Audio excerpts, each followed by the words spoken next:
손욱 손욱 회장님, 새해 복 많이 받으세요. 새해 복 많이 받으세요. 많이 받으십시오. 자, 그 다음에 이제 윗사람, 아랫사람 이름 한 번씩 불러줘 보세요. 누가 내 옆에 있는지. 이정명 이정민 선생님, 이민 선생님, 실장님, 새해 복 많이 받으세요. 오세천 선생님, 손욱 반갑습니다. 회장님, 네, 오세훈 네. 선생님, 학생 많이 받으세요. 네, 감사합니다. 이영호 선생님, 김영호 선생님, 아우, 두루두루, 네, 감사합니다. 2022년 새해를 맞이해서 저희 이렇게 지도자 포럼의 포문을 열어주실 분, 우리 선생님들이 다 알고 계실 거예요. 그래서 기대도 많이 하고 계실 겁니다. 자, 우리 행복나눔 인류 손욱 명예회장님, 그 이민년 올해 결단의 해 행복나눔 인류의 원점의 서자라는 주제를 가지고 그러면 포문을 열어보도록 하겠습니다. 우리 선생님들 박수와 함성으로 손욱 회장님 모시겠습니다. 환영합니다. 네, 전체 음소거 부탁드립니다. 이은호 실장님. 예, 반갑습니다. 올해 무슨 얘기를 해달라는 부탁을 받고 뭘 할까 이렇게 생각을 하다가 벌써 2010년도에 시작을 했으니까 벌써 12년이 되지 않았습니까? 그래서 이 원점에서 옛날에 이제 자료들을 좀 더 꺼내놓고 제 어떤 얘기들을 해왔고 앞으로 뭘 해야 되지 이런 얘기들을 좀 정리를 해봤습니다. 그래서 아마 다 아시는 내용일 것 같아서 빨리빨리 이렇게 넘어가도록 그렇게 하겠습니다. 그 다음에요.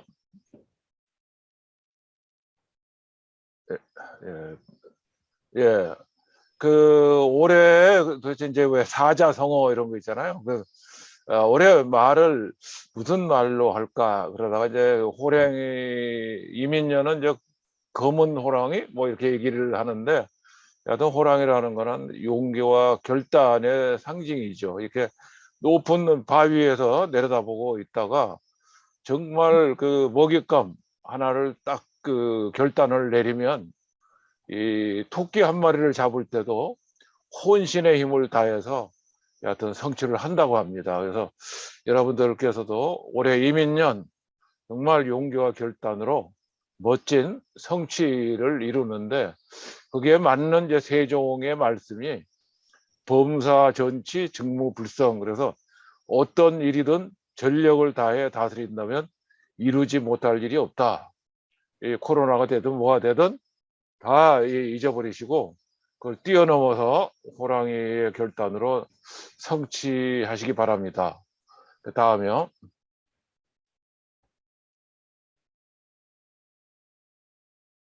그래서 이 원점이 무엇인가 이렇게 생각을 해보면 원점이 맨 처음 시작할 때 우리가 했던 것이 그 행복이라는 거였죠. 그럼 행복이 뭐냐? 그럼 아리스토텔레스가 얘기했던 인간 삶의 궁극적인 목적은 행복이다. 근데 자기 자신의 행복만을 원한다면 메슬로의 인간 욕구 5단계 맨 위에 자아 실현을 하면 행복해지겠죠. 그런데 이 세상이 복잡해지고 나니까 나 자신의 자아 실현만 가지고 행복할 수 없다는 걸 알게 됐습니다. 결국은 우리 공동체 전체가 행복해져야 한다는 것이죠. 그래서 공동체가 행복하기 위해서 다른 사람을 행복하게 만들어 나가는 것, 그것이 바로 메슬로 인간 욕구 8단계 제일 높은 초월적 영적인 목표가 되는 것이죠. 그래서 우리 행복나눔 인류의 이 원점이라고 하는 것은 결국 행복 공동체를 만드는 것이고, 그것은 바로 우리 조상들이 만들었던 홍익인간의 세상을 되살리는 거다, 이렇게 말씀드릴 수가 있겠습니다. 다음요. 메슬로 인간 욕구 5단계는 여러분들이 다 아시는 것처럼 자아 실현의 욕구가 맨 위에 있었습니다. 5번째. 그런데 1990년대 들어와 가지고 야, 이것만 가지고는 21세기에 대응할 수 없어. 4차 산업혁명은 창조, 융합, 상생 이런 그 새로운 세상을 요구하기 때문에 이거를 하나 뛰어넘는 근원적인 그 행복의 요소를 찾아야 되겠다. 그렇게 해서 욕구를 찾아낸 것이 바로 초월, 영적인 욕구 8번째인데 이것을 풀어서 쓰면 다른 사람이 꿈을 이루도록 돕는 겁니다. 자아실현은 내 꿈을 이루도록 노력을 하는 것인데 우리가 그렇게 살다 보면 이기심끼리 서로 충돌을 하는 것이죠. 그래서 이 앞으로의 세상은 모두가 다 마음을 열고 다른 사람이 꿈을 이루도록 돕는 것. 도우려니까 이제 결국 감사, 나눔 이런 이제 마음들이 중요한데 그런 마음이 이제 살아있는 세상이 결국은 우리 조상들이 얘기했던 홍익인간의 세상이 아닌가 이렇게 생각할 수 있습니다. 다음.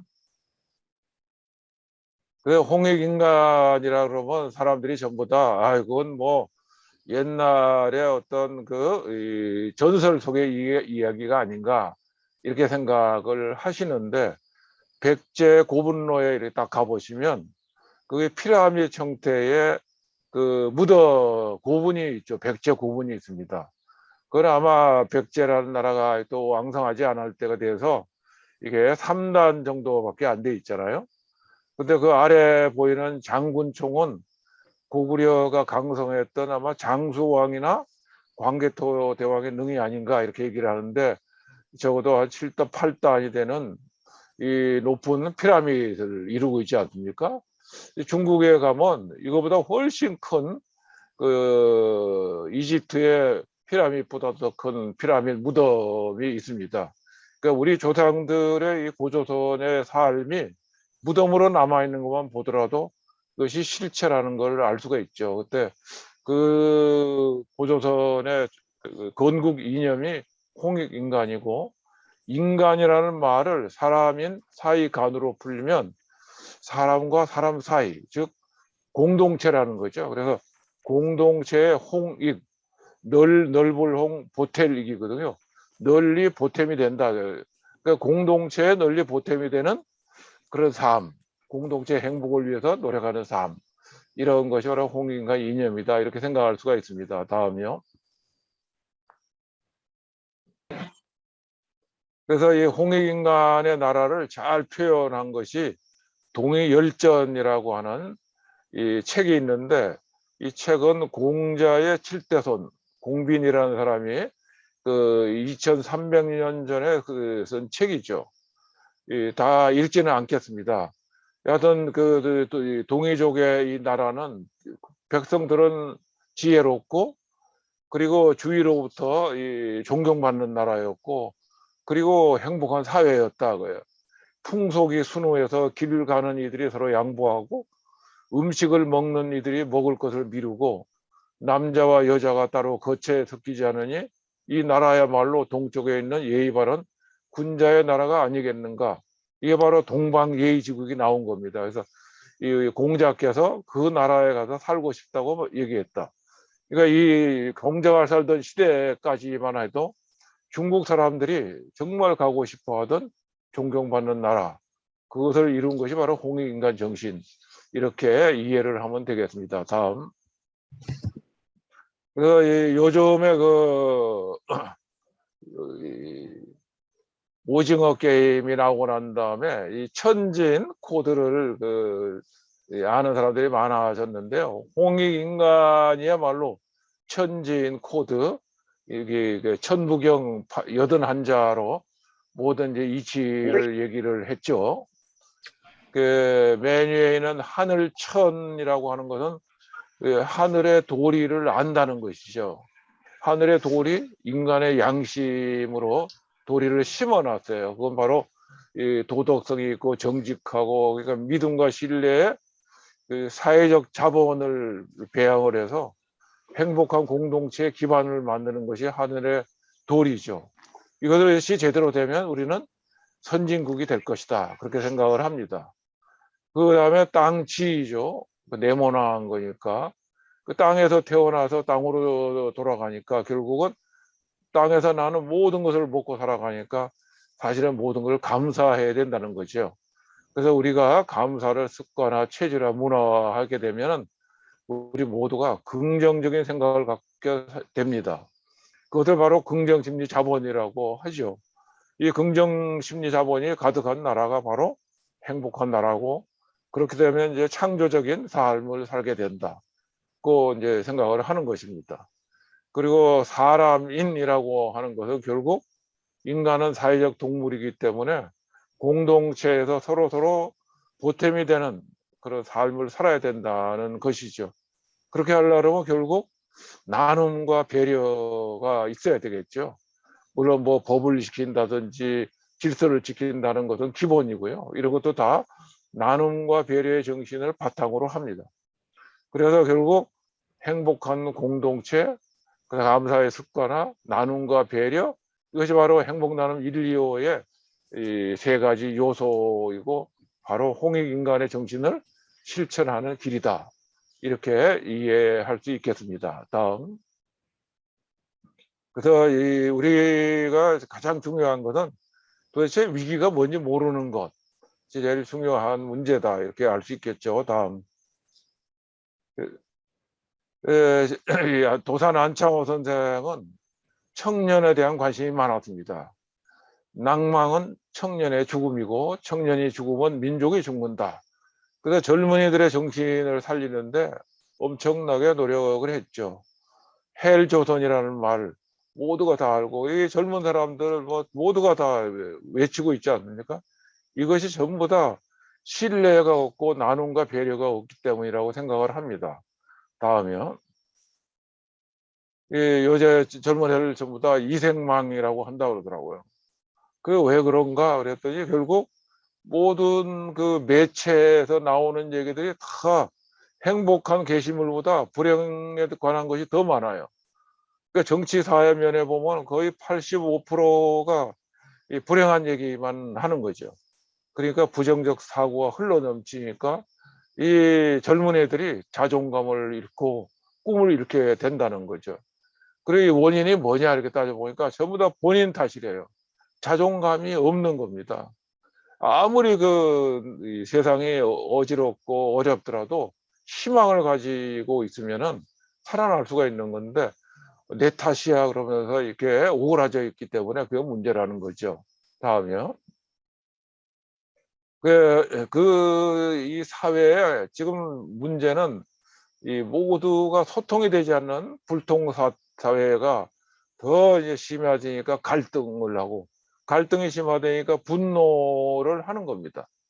그 이제 분노를 하는 게 우리 민족이 잘못돼서 이렇게 됐다기보다는 이 메슬로의 인간 욕구 5단계가 우리가 이제 발전하는 과정에서 이 선진국들은 서구의 나라들은 대부분 한 300년 가까운 장기간에 걸쳐서 이 맨 아래에 있는 생리적 욕구 단계에서 꿈을 이루는 자아 실현 단계까지 300년에 걸쳐서 단계적으로 이제 발전한 거죠. 경제가 발전하는 것과 사람들의 생각이 발전하는 것과 이런 것들이 다 조화를 이루면서 발전을 했는데 우리는 이거를 4, 50년 만에 다 이루었습니다. 그러니까 어떤 사람은 지금도 의식주 문제를 가지고 갈등을 하고 있고요. 많은 사람들이 인정의 욕구, 그래서 노사분규를 지금도 왕성하게 하고 있죠. 그리고 존경받는 욕구가 채워지지 못하니까 갑질을 하고 있죠. 그리고 자아실현 욕구가 서로 부딪히니까 이기주의가 서로 싸우게 돼요. 그러니까 우리 사회가 이렇게 갈등하고 분노하게 되는 것은 결국 우리가 워낙 못 살던 데서 갑자기 세계 정상의 나라로 이제 뛰어오르는 과정이 너무 짧았기 때문에, 그리고 우리의 정신 문화와 리더십에 너무 관심이 없었기 때문에 이 갈등들이 한몫에 다 노출이 돼서 이런 어려운 사회가 됐다. 그 이해를 해야 된다는 거죠. 그리고 다른 사람들의 이런 분노라든지 갈등이라든지 이런 거를 이해하고 서로 끌어안고 부드럽게 대하고 이런 사회가 필요한 때가 됐다. 그게 바로 이제 감사와 나눔으로밖에 풀 수가 없다. 이렇게 볼 수가 있는 거죠. 다음. 이제 그런 정신 문화가 무너지다 보니까 20세기까지는 우리가 이 고도 성장을 해왔죠. 그게 뭐 중장대형 이 산업들이 창원, 울산, 구미공단 다 무너지고 있죠. 그 대신에 21세기형 그 미래 산업들, 이 창조형 혁신 산업들이 올라가야 되는데 올라가질 못했어요. 그러니까 왜 미국의 주력 산업들이 70년대, 90년대, 2000년대 초반까지 이 태어난 테슬라, 페이스북 뭐 이런 회사들이 세계를 제패하고 있잖아요. 이 중국도 텐센트, 알리바바 이게 전부 다 99년, 2000년 이렇거든요. 그런데 우리나라는 네이버, 카카오 같은 것이 99년에 태어났지만 제대로 이렇게 정신문화가 뒷받침하지 못하니까 세계로 뻗어가지 못하고 이렇게 오그라져 있는 거고 더 이상 자라나지 못하는 거예요. 그래서 이것 때문에 사실은 우리 경제가 지금 뭐 위기에 닥쳐서 지금 그 일자리가 없어지고 이렇게 되는 거죠. 이것이 이제 가장 문제라는 겁니다. 다음. 뭐 이거는 다 아시겠지만 우리나라 8대 산업으로 먹고 살았는데 지금 다 중국에 뺏겼다. 왜 뺏겼냐? 이게 4차 산업혁명 기술도 한국이 기술을 100이라면 미국이 130, 일본이 117, 중국이 108. 그러니까 이미 10% 이상 뒤지고 있기 때문에 내려갈 수밖에 없다. 그런 거죠. 다음. 4차 산업혁명 적응력 순위도 이렇게 보면은 우리나라가 지금 10대 강국 그러는데 여기서는 25위밖에 안 되잖아요.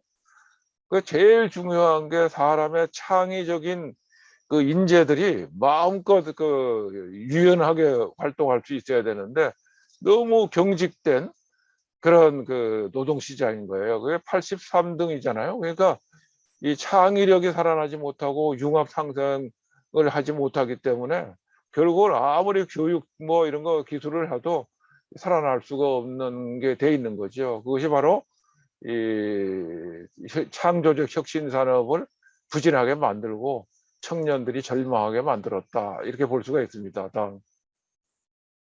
그래서 우리의 도대체 행복에 대해서 어떤 생각을 가지고 있는가 하는 것을 최근에 아마 여러분들 많이 보셨을 겁니다. 퓨 리서치 센터의 자료가 모든 언론에 보도가 되었는데요. 이 삶의 의미, 그 의미 있는 삶을 산다는 것이 제일 높은 수준의 행복한 삶이잖아요. 그래서 의미 있는 삶의 의미를 어디서 찾냐? 이렇게 17개 나라에서 조사를 했더니 이 표에 있는 것처럼 가족이 38%, 직업이 두 번째로 뛰는 게 25%, 그다음에 물질적 풍요 19%. 이렇게 선진국 사람들은 가족, 직업, 물질적 풍요 이렇게 얘기를 했어요. 그런데 한국 사람들은 1등의 물질적 풍요를 딱 갖다 놨습니다. 그리고 2위가 건강이고 가족도 3위에 가 있어요. 근데 우리가 제일 중요하다고 생각해야 되는 친구나 공동체에 대한 생각은 이 선진국을 100이라고 보면 우리는 16밖에 안 돼요. 100분의 16. 굉장히 낮은 거죠. 공동체 생각이 없어요. 교육도 그렇게 많이 시켜도 교육의 가치를 느끼는 사람이 100분의 20밖에 안 되고, 직업이 정말 하늘이 자기한테 준 재능을 발휘해서 나눔을 실천하는 가장 중요한 수단인데 이것도 수준이 낮아요. 그러니까 공동체 의식, 교육, 직업에 대한 가치관, 의미를 찾지 못하기 때문에 우리가 문제가 있다. 이런 생각을 할 수 있겠죠. 다음. 근데 하버드대 행복연구 아마 여러분들 많이 보셨겠죠. 이 책에 보면은 75년간 이 사람들이 도대체 어떻게 하면 행복해지는가 쭉 이렇게 봤더니 결국 공동체가 행복의 근원인가를 알게 되었어요.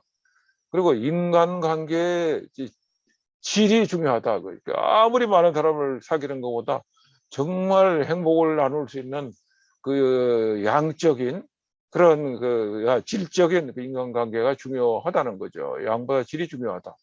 그래서 가족 공동체, 친구 공동체, 이런 사회 공동체, 이런 공동체를 중요시하는 사람들이 행복하다. 그래서 우리나라가 지금 얼마나 잘못되어 있나 하는 것을 보여주는 연구 결과라고 생각을 합니다. 다음. 그래서 우리가 지금 의미 있는 삶에서 나의 행복을 찾고 가족의 행복, 공동체의 행복, 이렇게 해서 이제 나라가 행복해져야 되는 것인데, 우리는 지금 한마디로 얘기하면 돈이 없어서 문제가 아니라 돈만 아는 것이 문제다, 이렇게 생각을 할 수 있습니다. 다음. 그래서 이거를 한마디로 이제 요약을 하면, 이 총체적 위기인데 근본 원인은 조직 문화와 리더십이다, 이거죠. 글로벌 거대한 그 변화가 시작되면 메가 트렌드의 큰 바퀴가 돌아가죠. 이 바퀴를 맞물려서 돌아가는 조직 문화를 갖고 그런 태도와 생각을 가진 사람들이 살아가면은 우리는 발전할 수가 있습니다. 근데 그것을 따라가지 못한다면 우리는 이제 퇴보하는 거죠. 우리 조선 왕조가 멸망할 때 퇴보했었습니다. 근데 20세기 겨우 잘 살았는데 21세기 들어와서 이 바퀴가 벗어나기 시작했어요. 그래서 위기다, 이렇게 얘기를 할 수가 있겠죠. 다음에요. 그래서 이것이 이제 한마디로 해서 보이지 않는 자본의 위기라는 결과로 나타나고 있습니다. 이게 매경에서 2014년도, 14년도인가 발표된 자료인데, OECD 13개국에서 사회적 신뢰를 뜻하는 사회적 자본과 사회적 제도의 질 등을 반영하는 그 보이지 않는 자본이 나라의 그 국부에서 얼마나 차지하고 있나, 이렇게 했더니 미국은 플러스 30%, 이태리도 플러스 27%, 대부분 20% 이상 플러스가 돼요. 그러니까 사람들이 이렇게 여럿이 모이면 플러스가 된다는 거예요. 그런데 유일하게 한국만 마이너스 40%입니다. 이 얘기를 쉽게 얘기하면 10명이 일하면 아웃풋이 미국 사람은 13명분 나오는데 한국은 6명분이라고 해요. 그러니까 10명이 동업하면 망한다는 걸 얘기한 거죠. 두 사람만 동업해도 망하는 거예요. 그래서 우리나라에 1인 기업이 엄청나게 많습니다. 다른 나라는 40명, 30명 이런 소대 단위 정도의 그 기업들이 굉장히 발전한 데 비해서 한국은 10명 이하의 소규모 기업밖에 되지 않는 이유가 바로 이런 데 있는 거죠. 그래서 정신문화의 위기가 보이지 않는 자본의 위기로 나와 있다. 그래서 요거만 고칠 수 있으면, 마이너스 40%를 플러스 30%만 고칠 수 있으면 우리는 선진국입니다. 이게 바로 정신문화와 리더십의 문제라는 거죠. 다음이요. 그래서 이 이유는 뭐냐? 보이지 않는 자본이라는 것은 긍정적인 마음을 갖는가, 신뢰를 바탕으로 사회적 자본이 충실한가, 이 두 가지에 달려 있는 것이다. 그래서 신뢰도 깨지고 그 부정적인 마인드도 가득하고 그런 거죠. 다음. 그래서 이거를 이제 도표로 이렇게 그려보면 앞으로 이제 4차 산업혁명 시대에 살아가려고 그러면 행복 공동체가 돼야 되는데, 행복 공동체가 되려면 긍정심리 자본, 그 희망과 자기 효능감, 회복 탄력성, 낙과 이런 게 해서 이제 히어로를 키우자, 영웅을 키우자 그잖아요. 그래 이쪽에는 이제 사회적 자본, 신뢰 관계를 만들어야 된다. 이걸 해야 되는데 이것이 이 자리를 잡으려면 결국 감사와 나눔의 홍익인간 정신이 살아나야 된다. 이게 이제 우리가 살아날 길이다 하는 걸 요약을 할 수가 있습니다. 다음. 아마 이 그림은 옛날에 그 박민선 씨가 이 그림을 그려줬는데, 이 돼지는 이제 그 젖꼭지가 14개 있죠. 새끼들이 태어나면 눈 뜨지 않은 돼지 새끼들이 자기 젖꼭지를 정합니다. 그래서 1번 돼지는 1번 젖꼭지, 2번 돼지 2번 젖꼭지, 그러는데 남의 젖꼭지를 젖댈 때까지 절대로 남의 젖꼭지를 먹지 않는데요. 근데 더 중요한 거는 요 어미 머리에 가까이 있는 1번 젖꼭지, 2번 젖꼭지가 젖이 제일 잘 나오고 영양가가 높은데, 여기에 작고 약한 돼지들이 여기 있고 크고 튼튼한 놈들은 요 뒤에 있다는 거예요. 그래서 두세 달 지나고 나면 잘 먹은 새끼들이 다 같이 커가지고 새끼 크기가 거의 같아진답니다. 이게 바로 우리 조상님들은 띠 동물 중에 맨 마지막에 돼지띠를 갖다 놓은 이유는 돼지처럼 서로 나누고 배려하고 그래도 다 함께 행복한 나라를 만들어라. 이게 바로 홍익인간 정신을 나타내는 것이다. 이렇게 할 수 있겠죠. 다음. 그래서 이 옛날에 이제 펄벅이 한국에 왔다가 이 농부가 이 무거운 짐을 지고 이렇게 걸어가는 거 보고 아 이게 소달구지에 같이 타지 이 서양 같으면 다 이 소달구지에 같이 타고 가는데 당신은 왜 이렇게 어렵게 가냐 그랬더니 이 양반 하는 얘기가 소도 하루 종일 힘들게 일했는데 어떻게 내가 그냥 가냐 짐을 나눠줘야지 이게 동물도 사랑하는 그런 정신이 있더라 그래서 펄벅이 그 뒤로는 정말 한국을 칭찬하고 한국을 배워야 된다고 했죠. 그랬더니 그뿐입니까?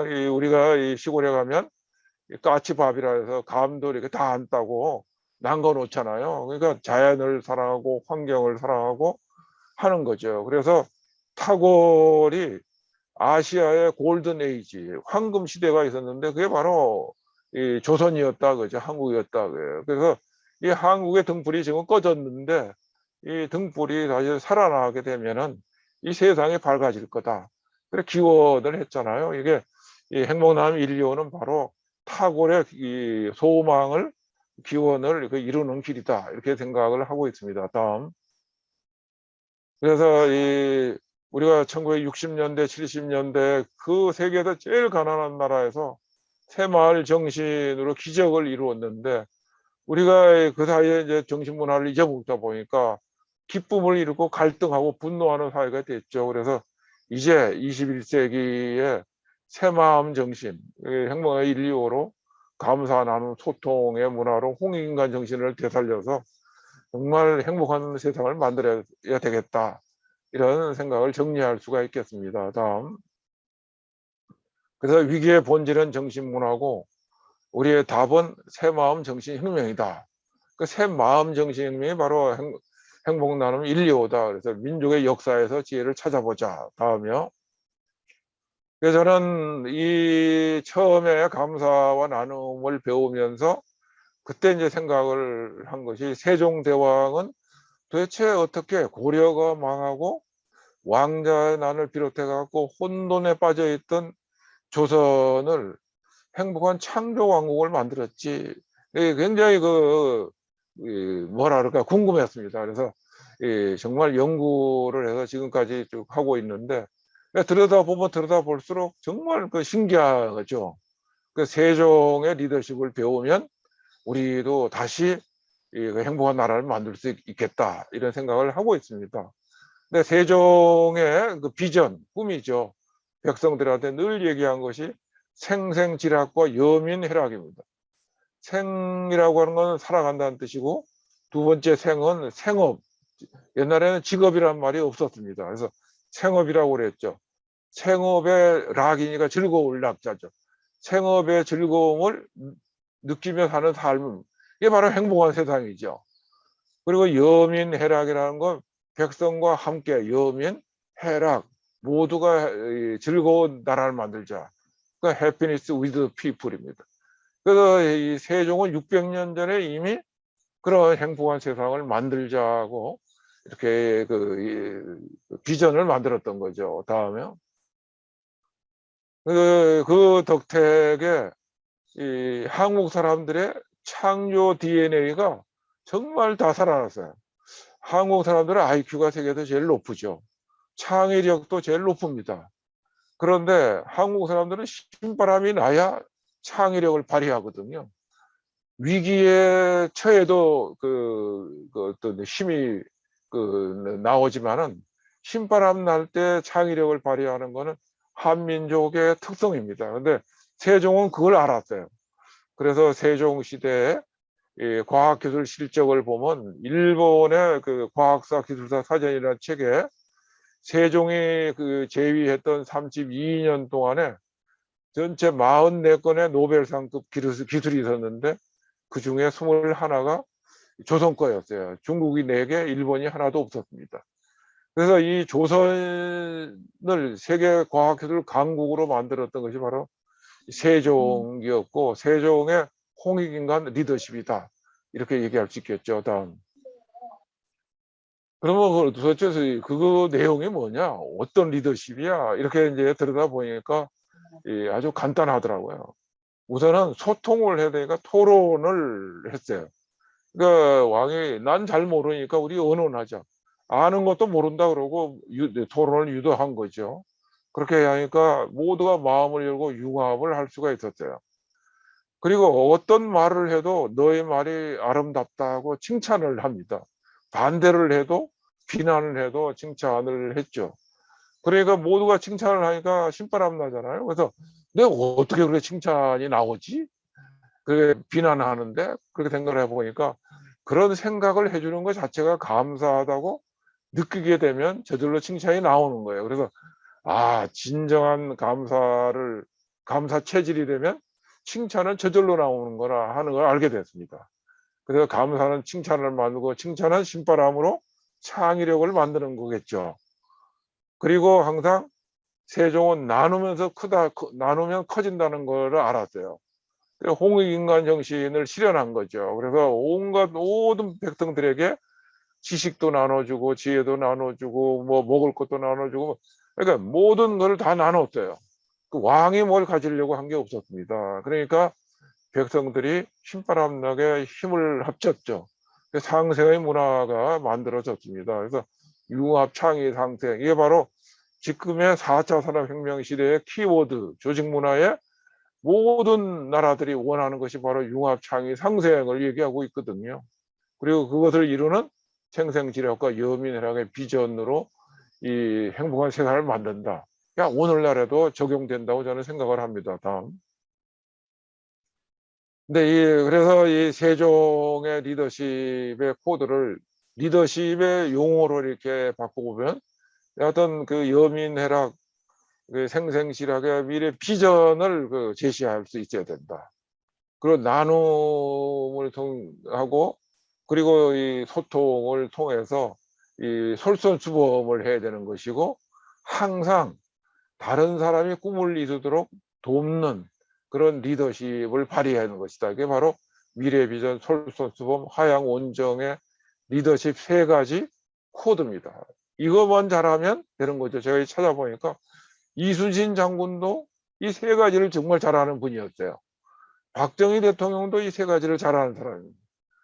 근데 여기서 말하는 하양 온정이라는 것이 아까 메슬로 8단계에 있는 다른 사람이 꿈을 이루도록 돕는 것. 세종대왕은 끊임없이 백성들이 꿈을 이루도록 도와왔던 것이죠. 그래서 우리나라의 앞으로의 지도자는 이렇게 홍인간 리더십을 발휘하면 창조 왕국이 될 수 있겠다, 이렇게 생각을 합니다. 다음. 그래서 이 정신을 가지고 만든 것이 행복나눔 1, 2호죠. 그러니까 이 세종의 소통에서 한 달에 2번 독서가 아니고 독서 토론입니다. 독서한 내용을 가지고 토론을 해서 소통하라는 것이죠. 근데 잘못하면 독서만 강조하면 안 된다는 거예요. 독서보다 중요한 것은 소통입니다. 그리고 하루에 한 가지 선행은 나눔, 홍인간 정신을 체질화하는 거죠. 사회적 자본을 충실하게 만듭니다. 매일 5가지 감사를 쓰는 것은 여러분들이 이미 잘 알고 계시는 겁니다. 긍정심리 자본이죠. 그 인적 자본, 사회적 자본, 긍정심리 자본, 이 세 가지만 만들어지면 4차 산업혁명 시대의 플랫폼이 돼요. 조직 문화 플랫폼이 됩니다. 그리고 행복한 사회가 만들어질 수 있고 인재들이 달라지게 되는 거죠. 다음. 그래서 이것을 행복한 인재, 21세기형 인재, 이러고 보면 긍정 마인드, 감사로 불구하고 감사로 긍정 마인드의 마음의 밭을 가꾸고, 그리고 독서 토론으로 이 생각의 틀을 균형을 잡게 해가지고 융합 창의가 일어나게 만들고, 그리고 나눔의 실행력으로 상생의 문화를 만들어서 이것이 습관화 체질화 문화가 되면 우리는 홍익인간형 인재가 될 수 있다, 이렇게 얘기를 할 수 있습니다. 다음. 여기서 우리가 이 행복에 대해서 이 교과서가 돼야 될 책이 긍정심리학이라는 책하고 행복의 특권이라고 하는 이 책의 내용이 굉장히 좋습니다. 다음이요. 특히 행복의 특권에 보면 여러 가지 실험을 해가지고 이렇게 행복해지면 이 성공 확률이 37%가 높아진다든지 창의력이 3배가 높아진다든지 몰입도가 10배가 높아진다든지 이런 정말 그 다 변화를 일으킬 수 있는 게 되는 거죠. 이 조직 문화를 제대로 해본 사람들은 이 기적 같은 성과를 나타내죠. 자녀들이 이렇게 행복해지면 뭐 꼴찌하던 아이가 뭐 우등상을 타온다든지 하는 것들이 나타나는 것은 바로 어떻게 하면 행복하게 만들어 주냐에 달랐어요. 근데 행복은 환경 때문에 뭐 때문에 그런데 그런 것은 10%밖에 안 되고요. 결국 그 사람이 어떤 이 생각을 하냐 그죠. 어떤 프레임으로 환경과 상황을 인지하는가, 생각하고 어떻게 판단하고 움직이느냐 그예요.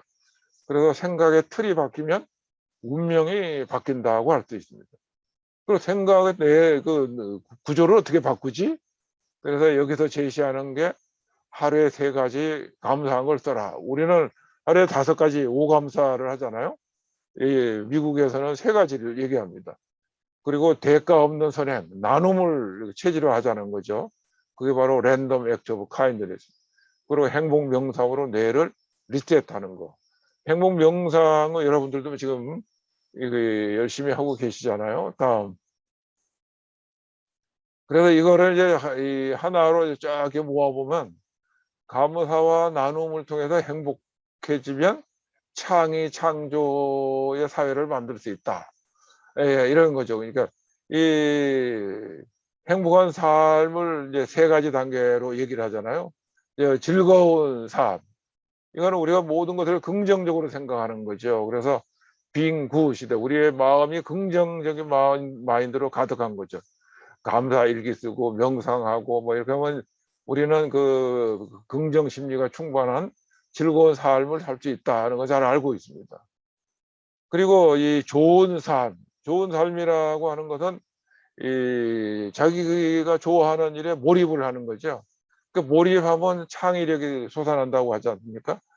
그래서 이 정말 그 장인들, 기술자들을 보면 정말 그 몇 달씩 몇 년씩 몰입해 가지고 정말 그 독창적인 기술을 개발하는 걸 보면 결국 좋은 삶은 창조 창의로 넘어가는 거예요.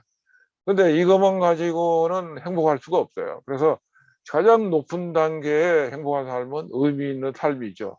이게 바로 다른 사람들, 공동체, 더 큰 거를 위해서 내가 보탬이 되는 삶을 사는 것. 그래서 이 기빙 굿이죠. 그래서 being good, doing good, giving good 이 3가지가 합쳐져야 우리의 그 새로운 시대를 만들 수 있다. 이렇게 생각을 합니다. 다음. 그래서 여기서 돌아볼 이런 그 뇌과학을 통해서 우리가 알게 된 것은 이 감사를 그 기억하고 적고 표현하는 이런 단순한 일만 해도 우리 뇌가 바뀌더라고요. 뇌가 어떻게 바뀌어? 뇌세포는 고정이라는데 그게 아니고 뇌세포와 뇌세포 사이를 연결하는 이런 연결고리들이 전부 시냅스라고 하는 것들이 그 100조 개가 있다는 거 하잖아요. 그러니까 감사를 계속 하면은 시냅스가 연결 구도가 달라져 가지고 이 인간의 그 뇌 구조가 달라진다는 거예요. 긍정적인 뇌로 바뀐다는 거죠. 그래서 여러분들이 정말 3주의 그 감사 습관화, 3개월의 체질화를 통해서 뇌를 바꿀 수 있다. 이런 것이 믿음이 필요하다고 생각을 합니다. 다음. 그래서 이 칭찬을 하게 되면은 고래도 춤을 춘다고 하죠. 그래서 신바람 나는 문화 만드는 겁니다. 그 일본의 속담에 칭찬하면 돼지가 나무에 올라간다는 이 속담이 있고요. 그 성경 잠언에는 도가니로 은을, 풀무로 금을 단련하는데 칭찬으로 사람을 단련한다고 합니다. 이스라엘이 창조 왕국이 된 것은 칭찬으로 사람을 단련했기 때문이다. 그죠? 우리도 세종대왕처럼 칭찬으로 단련을 하면 이 기적을 일으킨다. 이렇게 생각을 합니다. 다음. 그 리더십의 영어 LEADER이잖아요. 그래서 맨 위에 L자는 listen, 잘 들어준다는 거죠. 두 번째는 educate, 잘 알려주는 것. 어시스트, 참된 도움을 주는 것. 그러니까 이 소통에서 경청을 해야 되고 배려해서 하는 그 나눔을 실천하는 거예요. 이것이 뭐에 필요하냐? 그러면 우리가 감사하면 마음이 너그러워지고 부드러워지거든요. 화를 내지 않게 되거든요. 그러니까 잘 듣게 되고 알려주고 참된 도움을 주게 되는 거죠. 그래서 소통과 통합의 기반이 된다. 이렇게 얘기할 수 있습니다. 다음. 그래서 이걸 뭐 설명을 따로 안 드려도 이미 여러분들이 그 감사를 통해서 히어로를 키우자 이렇게 많이 하고 계시잖아요. 그래서 우리가 이 감사를 통해서 어떤 어려움이 닥치더라도 불구하고 감사합니다라고 얘기할 수 있는 그런 이제 단계까지 올라가게 되면 바로 이 긍정 심리 자본이 충실해진 단계다. 그렇게 생각을 할 수 있습니다. 다음에 그래서 이 그전에 이제 만들어 놓은 것이 이제 3333 법칙이죠. 이제 문화화할 때까지 노력해야 되는데 3년을 해야 되는데 3년을 하려면 맨 처음에 시작하는 거죠. 이게 필요하다는 걸 알고 3일 내에 해야 돼요. 그래서 작심삼일로 3일 내에 안 하면 잊어먹는 거죠. 그래서 아무리 어렵더라도 그 이를 악물고 3주만 열심히 하면 습관이 돼서 잘 할 수 있다는 것이고 3개월이 되고 나면 안 하면 뭔가 빠진 것 같아서 이 섭섭한 그런 체질이 되는 것. 안 하고는 못 배기는 그것이 바로 3개월의 체질합니다. 100일이 되는 거죠. 그래서 21일의 체질 습관이 되고 100일의 체질이 된다. 이렇게 생각을 하고 요 기간 동안에 정성을 기울이면 그 다음에는 이제 지속할 수 있다고 생각을 합니다. 그 사이에서 우리가 지향해야 될 점은 1만 번의 법칙이죠. 그러니까 이 하루에 5가지 감사를 하면 몇 년 걸립니다. 100번, 1만 번 감사를 하려고 그러면 아마 5년 이상 걸리죠. 근데 만일에 우리가 하루에 100일 100배 하듯이 하루에 100가지 감사를 하게 되면 100일만 하면 1만 번이잖아요. 그래서 1만 번의 법칙이 반드시 통한다. 이런 믿음이 필요하다고 생각을 합니다. 다음. 여기서 이제 한 가지 우리가 이 나눔과 행복의 관계를 뇌과학에서 이렇게 증명된 것을 보면 인간의 전두엽에는 행복 호르몬이 들어있고 우리가 착한 일, 나눔, 선행을 하면은 이 행복 호르몬이 나오게 돼서 행복을 느낀다. 그래서 어떤 그 성과를 이루는 것만 가지고는 잠깐 기쁠 수는 있어도 이 행복해지지 않는다. 그건 왜 그러냐? 행복 호르몬하고 작용을 안 하기 때문에 그렇다. 그죠? 그래서 우리가 이 감사를 하는 가장 근본적인 이유는 감사가 그 체질이 되고 문화가 되면 저절로 나눔을 하게 되거든요. 선행을 하게 되는. 그러면 선행을 하면 뇌가 움직여서 우리가 행복하게 된다. 이렇게 그 생각을 하면 좋을 것 같습니다. 다음. 그래서 이 서양에 가면 지금 최고의 선행은 랜덤 액트 오브 카인드니스라고 합니다. 랜덤 액트이기 때문에 전혀 모르는 사람에게 하는 거죠. 그리고 아무런 대가도 바라지 않고 베푸는 선행을 얘기를 합니다. 그래서 지금까지 우리는 선행을 하면 좋은 것이다 이렇게 가르쳤는데 이제 서구에 가보면 좋은 것이라고 얘기하지 않고 이거는 공동체의 인간으로서 반드시 의무로 해야 되는 것이다. 이렇게 이제 그 사회 통념이 돼 있다는 거죠. 우리도 이제는 이 선행은 반드시 해야 되는 그 의무다. 이렇게 생각을 해야 되고 그 이유는 바로 우리 행복의 5분의 4도 타인에 의한 것이고 고통의 5분의 4도 타인에 의한 것이다. 그죠?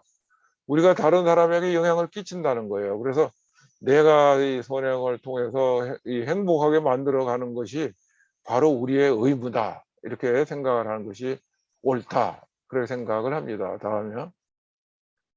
그리고 이거는 이제 토론 문화의 얘기를 드리고 싶은 건데 여하튼 초인류 기업들을 보면 다 독특한 토론 문화를 가지고 있다. 이런 얘기만 드리고 싶습니다. 미국의 웰치 회장이 있을 때 지의 워크아웃이라는 문화가 있었죠. 지금 도요타는 그 자동차 세계 1등, 캐논은 과학기계 세계 1등이거든요. 여기 가면 KI 미팅이라고 하는 와울라울 미팅이라고 하는 열린 토론 문화가 있어요. 그 세종 때 열린 토론 문화가 있었죠.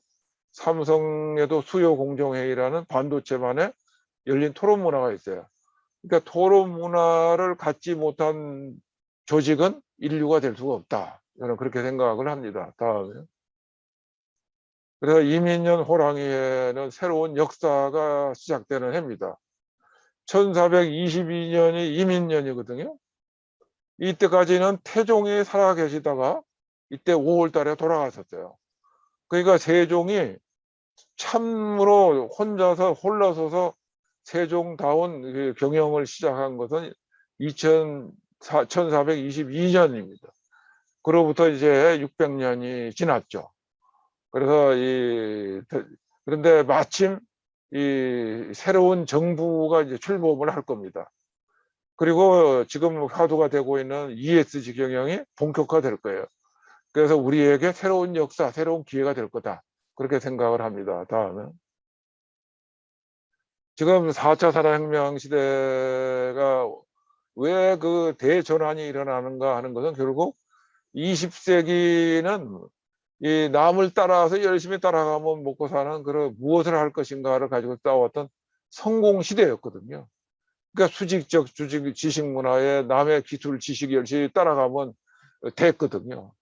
근데 이제는 그게 아니다 그죠. 이제는 모두가 다 행복하기를 바라는 행복 시대가 돼서 이제는 창의, 융합, 상생 이런 걸로 이제는 승부를 해야 되는 시대가 됐어요. 그러니까 조직 문화도 수평적이 돼야 되고 그리고 이 목표도 한국의 최초가 아니고 이제는 세계 최초가 되지 않으면 안 되는 시대가 됐는데 이런 모든 열린 문화로 고객을 위해서 일하는 시대가 아니고 고객과 함께 토론하고 함께 만들고 함께 노력하는 그런 시대가 돼서 행복 패러다임과 성공 패러다임이 전혀 다르다 하는 것을 인식하는 것이 중요하다 이렇게 생각을 합니다. 다음. 근데 그것을 이제 쭉 결집해서 정말 유엔에서 지속 가능한 발전이 일어나야 되겠는데 이게 가장 중요한 문제가 뭐지? 하고 이제 생각을 한 것이 우리가 생각하는 행복 나눔 인류하고 거의 같은 거예요. 그래서 이 지속 가능한 지구를 만들기 위해서 쭉 노력을 해왔는데 가장 중요한 게 뭐냐? 그 탄소 배출부터 시작되는 환경의 문제, 그리고 사회적 갈등이라든지 이러한 것들을 다 함께 함께 잘 살아가는 사회를 만들어가는 것. 그리고 모든 조직이나 기업들의 그 지배 구조를 정말 올바르게 만들어서 모두가 행복한 세상을 지속 가능하도록 만드는 것. 이것이 바로 ESG의 이제 목표이기 때문에 행복 나눔 인류의 목표, 홍익인간 세상의 목표가 같다고 생각을 합니다. 다음. 이제 기업에서는 CSR, 그래서 그 기업의 사회적 책임 경영을 쭉 얘기를 해왔는데 2009년도에 국제 규격 ISO 규격이 26,000이 제정이 됐어요. 거기에는 이 책임감, 투명성, 윤리적에서 이런 것까지 해서 이제 7가지 기본 원칙을 만들고 그리고 이제 7가지 분야에 대해서 주제를 가지고 했는데 이 내용들이 오늘날의 그 ESG 경영으로 지금 발전을 한 겁니다. 그래서 이제 하루아침에 일어난 것이 아니고 2000년대 초반이 되면서부터 지구 환경의 문제, 지속 가능한 지구의 문제가 나오고 그것이 단계적으로 발전해서 이제 ESG 경영으로 이제는 뭐라 그럴까요? 크게 펼쳐져 나가는 시대가 됐기 때문에 바로 행복 나눔 인류가 이제 새로운 도약을 할 수 있는 계기가 될 거다. 저는 그렇게 생각을 합니다. 다음. 그래서 이거를 아까 이제 그 천진 코드하고 이렇게 또 딱 맞춰보면 결국 그 ESG하고 이거 남사 나누 행복의 코드하고 딱 맞는 거거든요. 그러니까 이 지배구조라고 하는 것도 하늘의 뜻을 받들어서 이 정의라는 것, 공의라는 게 뭔가, 인간의 양심, 윤리, 도덕, 정직, 신뢰 이런 것들이 제대로 돌아가도록 하면은 지배 구조가 올바라지는 거죠. 그리고 이 소셜이라고 하는 이 문제도 결국 그 나눔의 정신, 홍익인간 정신이 살아나면 이 사회적 문제도 해결되는 거예요. 그리고 이 지구 생태계에 대한 감사만 체질화 문화가 되면 환경의 문제도 근원적으로 해결이 됩니다. 근데 지금 모든 그 ESG를 하는 사람들을 들어보면 전부 다 답이 뭐냐? ESG 담당자, ESG 조직을 만든다. 이렇게 아주 그 비용을 쓰는 것만, 규제에 대응하는 것만 생각을 해요. 그러니까 이거 일로 보는 거죠. 그게 아니고 사실은 전체 이런 그 문화 체계, 그리고 그 안에 조직원들이 신바람나게 일하고 수 있고, 이 세상과 함께 이 나누면서 살아갈 수 있는 이런 문화를 만들어 나가면 정말 기업이 창의 이력이 일어나고 융합 상생을 해서 엄청나게 발전할 수 있는 그런 기회가 된다. 이렇게 생각을 해야 되는데 아직은 소극적인 거죠. 그래서 여러분들에게 기회가 있다 이렇게 생각을 합니다. 다음. 그래서 제가 아마 옛날에 처음에 시작을 했을 때 뭐 감사를 몇 번 썼습니다. 뭐 노트를 몇 권 보냈습니다. 맨날 이렇게 얘기를 해도 정말 우리가 제대로 했나 안 했나는 어디에 있냐. 그러니까 우리 가정이 행복해졌어요. 그래서 우리 아이가 달라지든지 닭살 부부가 되든지 가정이 행복해지지 않은 사람은 노트를 100권을 써도 이게 제대로 된 게 아니다. 그죠. 그래서 이 제일 먼저 확인해야 될 거는 가정의 행복이다.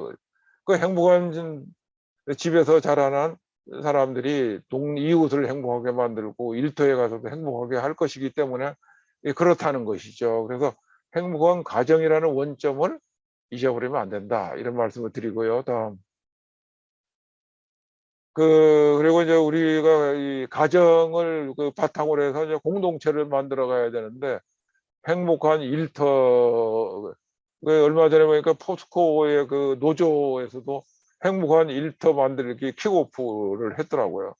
그런데 들어가 보니까 여기에 감사가 좀 빠져 있대요. 그리고 이 학교, 행복한 학교 만들기, 행복한 병역 만들기, 우리 열심히 이렇게 해왔던 일입니다. 근데 이것보다 더 소중한 일이 뭐였냐면 이 지금 많은 분들이 이렇게 열심히 노력해 주시고 있는 두루빛 행복 공동체예요. 그러니까 이 여기 각각의 일터나 이 조직에서 이걸 행복해진 사람들이 그 지역 사회에 나와 가지고 그 공동체를 만드는 거죠. 그 대한민국을 어떤 행복 공동체를 만들 건가. 그 세계 최고의 나라 그 미국에 가면 18,000개의 그 지역 그 공동체가 있다는 거죠. 행복 공동체가 18,000개 있답니다. 그 덕택에 미국이 저렇게 잘 된다고 그래요. 우리나라도 두루빛 행복 공동체가 돼서 이 나라가 행복해지는 그런 날이 오기를 바랍니다. 다음에. 그래서 또 하나는 우리가 이걸 교육을 시킬 때 가장 중요한 얘기는 감동을 통해서 태도를 변화시켜야 된다는 거죠. 이게 군 제1회 전군 페스티벌을 할 때 2,000명이 그 강당에 이렇게 빽빽하게 앉았는데 매일경제 기자가 사진을 딱 찍었는데 눈이 전부 다 초롱초롱한 거예요. 군대 교육은 다 이런 그 슬라이드를 딱 키면은 눈 감고 자기 바쁜데 여기 애들은 다 눈을 뜨고 있는 거예요. 왜 그런가 그랬더니 감동을 통해서 태도를 변화시키기 때문에 그렇다는 거죠. 우리가 이 감동을 전파하자는 것을 잊어서는 안 된다. 그게 원점이라고 생각을 합니다. 다음. 그리고 이 4%의 불씨, 이가 이 세상을 변화시킨다는 거죠. 제가 요새 H형 미래인재라고 이름을 붙이고 있는데 100명에게 교육을 하면 20명이 실천을 하고 참여를 하게 되고 20명 중에 끝까지 하는 사람의 성과를 내는 것이 4명이다. 그래서 100명이 4명으로 줄기 때문에 80대 20 법칙이 2번 작동을 해서 4명으로 주는데 이 4명의 불씨가 바로 20명, 100명으로 이렇게 퍼져나간다. 그죠. 그래서 이것이 대체로 대부분의 조직에서 한 6개월 내지 1년이면은 이런 큰 변화를 일으킬 수 있다. 이렇게 생각을 합니다. 다음에. 그래서 이 그 H형 인재의 상은 아까 4% 불씨 얘기입니다. 그래서 이 옛날에 50년대, 60년대는 한 우물을 팔아 그래서 I형 인재라고 그랬거든요. 그러다가 80년대 오니까 융합을 해야 된다 그래서 넓게 아는 것도 필요하다 그래서 T자를 얘기했습니다. 그러다가 이제 90년대 오니까 인성, 인문학이라고 하는 것이 필요해. 바탕이 더 중요해. 그렇게 해서 그 밑에 받침을 넣게 된 거죠. 장인공이라는 공자가 된 겁니다. 근데 요거의 수직이기 때문에 수평으로 딱 90도 돌리면 이 영어 H자가 돼서 홍익인간 또는 해피니스의 행복이 되는 거죠. 그러니까 결국 이거는 행복 나눔 인류와 세종 리더십 홍익인간 정신이 융합된 인재를 만들어야 된다. 이런 뜻입니다. 다음. 그래서 이 삼국의 정신은 우리가 고구려 백제 신라의 정신을 잘 들여다보면 결국 홍익인간의 고조선에서 출발했기 때문에 홍익인간 정신을 나눠 가졌어요. 이 고구려 정신을 보면 이 도전 정신, 창조 정신, 자주 정신 이런 것이 있죠. 그리고 자부심이 강합니다. 우리는 하늘의 자손이다. 이런 꿈이 있죠. 큰 그림을 그릴 줄 아는 게 고구려 정신입니다. 이게 기업으로 치면은 우리나라의 현대죠. 현대는 이 고구려 정신을 하나 가지고 이 조선에서 세계 제일이 되지 않았습니까? 그러니까 정신 하나로 되는 거죠. 그 신라 정신은 뭡니까? 화랑 정신이기 때문에 공동체 의식이에요. 나라 사랑, 국토 사랑, 사람 사랑. 화랑들은 이제 젊은 애들이 말을 타고 전 국토를 돌면서 사람들과 사귀고 나라를 이걸 키웠죠. 그랬더니 자기 희생 정신, 협동 정신이 생겨가지고 신라라고 하는 나라를 거대한 공동체로 만들어서 통일을 할 수가 있었대요. 이 신라 정신이 살아있는 데가 포스코입니다.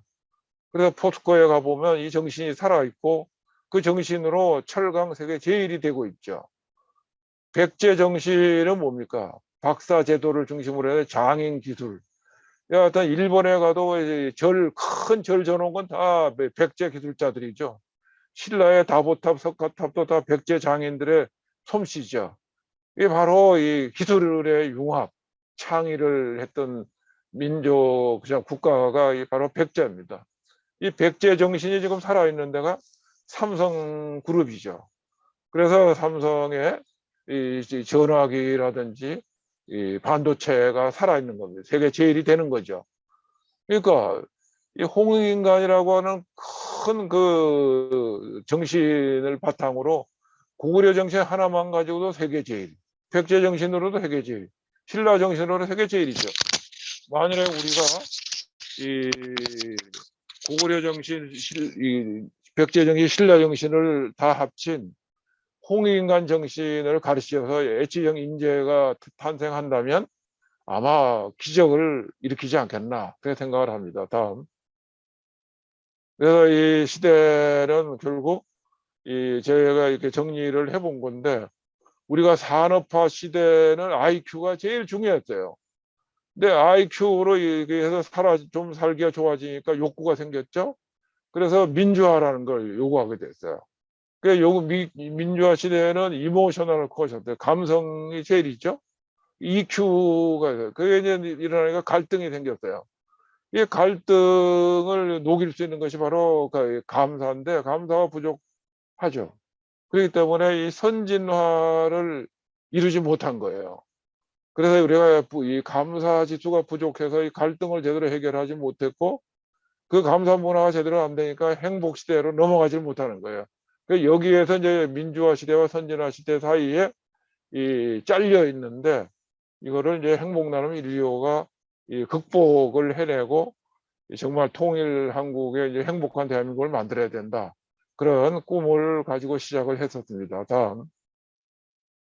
그래서 행복 나눔 인류의 그때 한류 4.0 이런 걸 얘기를 했는데 한류 일정공은 단군 시대.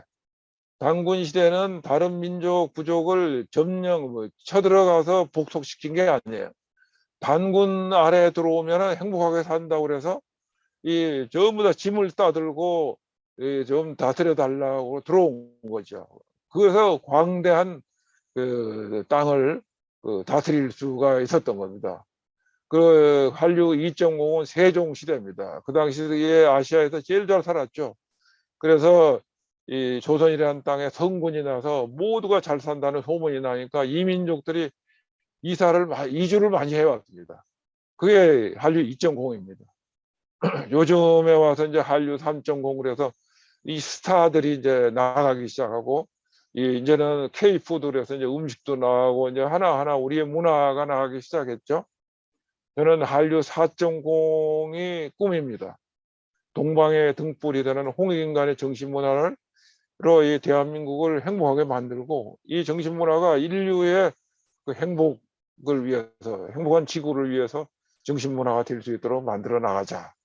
그래서 오늘 참석해 주신 모든 분들이 정말 그 원점에 서서 결단해서 각 분야에서 정말 지금까지 너무 잘 해오셔서 너무 이제는 대한민국의 그 행복 나눔 인류 모르고 감사 모르고 나눔 모르는 사람이 없잖아요. 이것이 이제 꽃을 피우는 일만 남았는데 새로운 이민년 좋은 기회가 왔다. 결단의 시대가 되면 좋겠다. 모든 분들이 행복하시기 바랍니다. 이상입니다. 손욱 회장님, 감사합니다. 네. 2022년 우리가 무엇을 어떻게 실천해야 되는지 강조해 주셨습니다. 감사와 나눔의 홍익인간 정신문화를 계승해서 우리 모두 행복했으면 좋겠습니다. 손욱 회장님께 나는 꼭 이 질문을 해야지 되겠다. 이런 분 혹시 계실까요? 한 분, 두 분 정도만. 네. 좀 저도 질문해도 되겠습니까? 우리 호원대 이재민 학생. 와. 손욱 회장님, 질문 있다고 합니다. 네. 그럼요. 본인 소속 밝히고 질문해 주세요. 네. 저는 이제 지금 현재 호원대학교 재학 중이며 이제 김점남 교수님께 감사 지도를 받고 이제 호원대학교 감사 동아리에 있는 감사다운 9대 회장을 맡고 있는 이제 이재민이라고 합니다. 네. 일단 이제 먼저 질문에 앞서서 뭐 감사와 행복, 그다음에 세종 리더십 세 가지 코드인 미래 비전, 솔선수범, 그리고 하야운전 등 이제 손욱 회장님의 훌륭하신 강의를 들을 수 있는 기회를 주셔서 너무나도 감사드립니다. 네, 감사합니다. 특히나 줌으로 들을 수 있어서 너무나도 영광이었습니다. 네. 이제 제가 질문을 드리고 싶은 거는 호원대학생뿐만 아니라 한국의 모든 대학생들에게 이제 행복 나눔 1, 2호를 어떻게 하면 더 알려져서 이제 대한 연대의 가능성과 이제 감사일기를 쓰는 것은 이제 다들 좋은 것은 알고 있지만은 이제 지속 가능성이 좀 어려운 것 같습니다. 그래서 이제 손욱 회장님께서 대학생들에게 혹시 바라시는 사항이 있으신지 그거 궁금합니다. 네, 우리 회장님 예. 답변 부탁드립니다. 지금 우리나라의 젊은이들이 약간 이제 뭐 이생망이다 뭐 이렇게 헬조선 이렇게 이제 절망을 하고 있잖아요. 그런데 사실은 이제 긍정적인 생각을 가지고 이렇게 쳐다보면 사실 우리나라만이 아니고 이 전 세계로 나가보면 한국 사람들처럼 능력 있고 지혜로운 사람들이 없거든요. 그래서 옛날에는 정말 먹고 살기 힘들어서 이렇게 이민을 가기도 하고 밖에서 살려고 이렇게 했지만 이제는 지구 전체가 우리의 하나의 뭐랄까 국경이 없어져서 이게 우리의 삶터다 이렇게 생각을 하고 이제 크고 넓게 봤으면 좋겠다는 거예요. 그래서 그것을 할 수 있느냐 없느냐 하는 것은 결국 아까 얘기한 고구려 정신 같은 도전 정신이라든지, 그다음에 창조적인 개척 정신이라든지 이런 게 필요하잖아요. 근데 그런 저기 긍정 마인드로서 다른 나라 사람들과 또 사귀려고 그러면 뭐가 필요해요?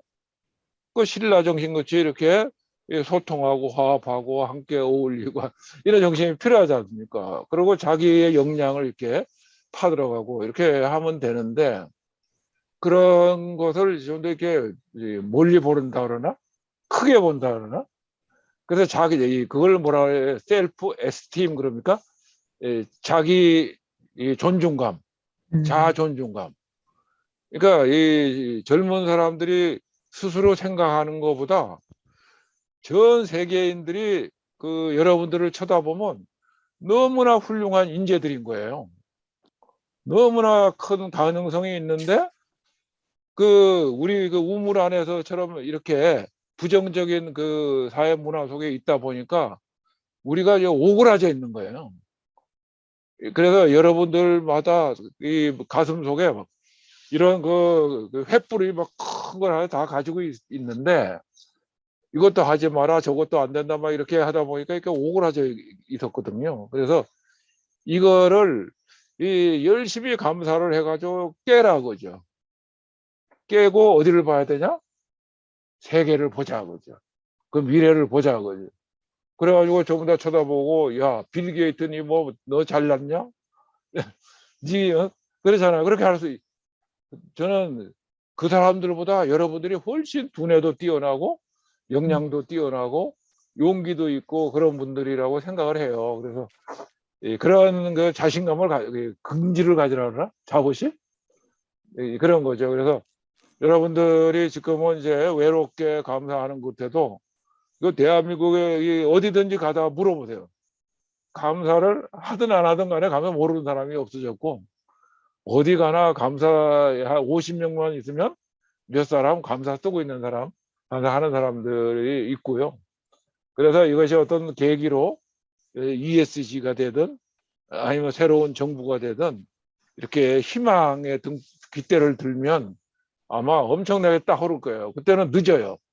그래서 오늘 질문을 해주신 그 이재민 학생이 제일 먼저 눈을 떴기 때문에 아마 날아갈 수 있을 거라고 생각하고, 그 앞장서서 날아가면 아마 모든 사람들이 수십만 명이 쳐다보고 나도 쟤처럼 해야 되겠어, 이렇게 꿈이 될 겁니다. 그래서 다른 사람을 쳐다보지 마시고 내가 할 수 있다, 자신감을 갖자, 이런 말씀을 드리고 싶습니다. 네, 감사합니다. 우리 함께 하신 선생님들 이재민 학생에게 응원의 박수 한번 쳐주시기 바랍니다. 네, 감사 나눔으로. 네. 그리고 네, 오늘 함께 해주셔서 정말 감사드리고요.